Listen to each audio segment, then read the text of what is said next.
After the war slows down, most people expect one thing: cities being rebuilt, skylines rising, roads repaired, infrastructure restored. But in southern Ukraine, especially in Kherson, reconstruction does not begin with buildings. It begins with irrigation.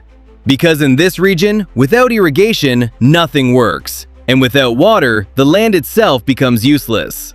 Kherson is not just another territory on the map. It is agricultural land that depends entirely on controlled water distribution. Before the war, this region functioned because irrigation systems kept farmland productive.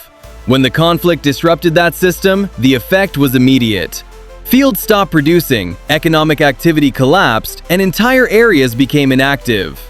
This is why any serious post-war plan does not start with construction projects. It starts with restoring irrigation. At the center of this system is the North Crimean Canal. This canal is not just infrastructure, it is the backbone of water distribution across the south. It feeds farmland across Kherson and connects directly to Crimea. Control over this canal means control over water flow, and control over water flow means control over agriculture, economy, and long-term stability.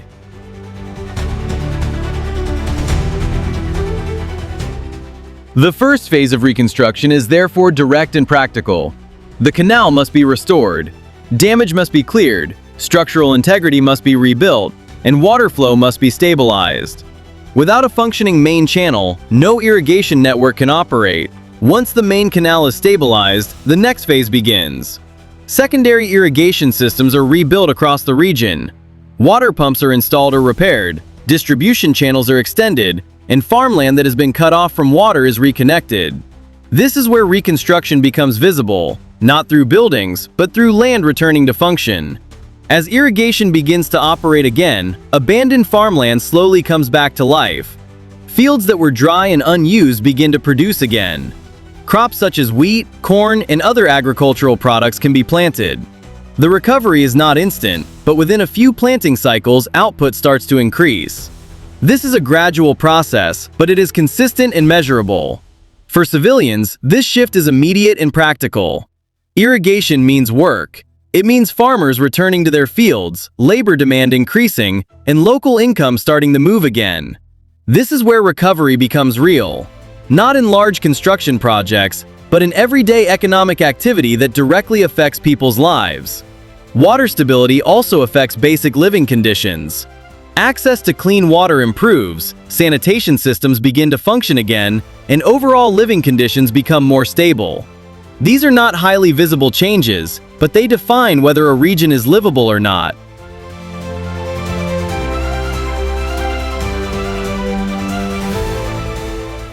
Reconstruction also requires supporting infrastructure.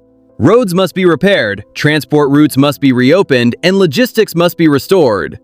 Agricultural production only matters if it can be moved. Without stable distribution, even high output has limited value. Connections toward Crimea become part of this system. Movement of goods, resources, and supplies strengthens the entire network. It ensures that production is not isolated and that the region can operate as part of a larger system.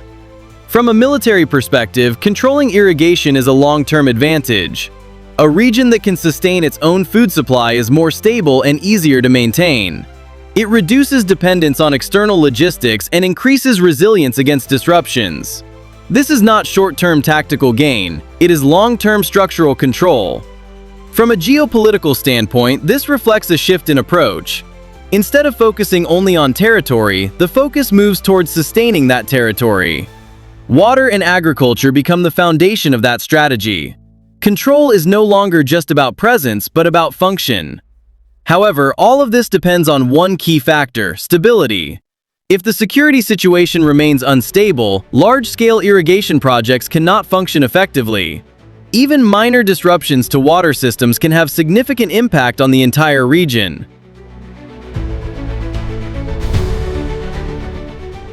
Cost is also a major factor. Much of the irrigation infrastructure has been damaged and requires large-scale reconstruction.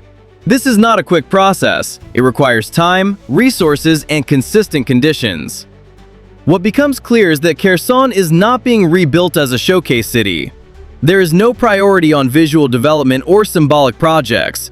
Instead, the focus is on functional systems that support long-term stability. In the long term, if irrigation systems are fully restored, Kherson has the potential to become a major agricultural base in the southern region. Production increases, distribution stabilizes, and economic activity returns. For civilians, this represents a more tangible form of recovery. Not just rebuilt infrastructure, but restored livelihoods, stable work, and consistent income. This is the difference between temporary recovery and sustainable stability. The overall approach shows that post-war reconstruction is not always about what is visible. It is about what works. A region does not need to look modern to function effectively. It needs systems that keep it alive.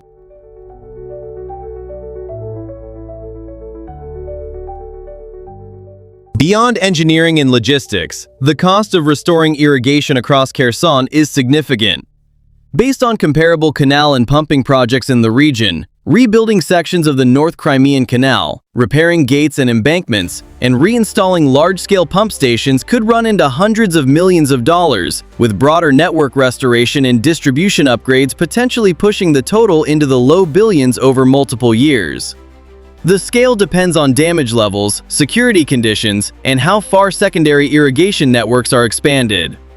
At the ground level, civilian reactions tend to be mixed and practical.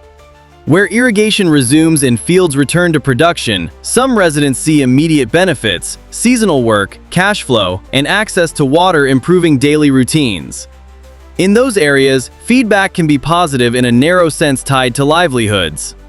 At the same time, other civilians remain cautious or critical, especially where security is fragile or where property, movement, and long-term certainty are still unresolved.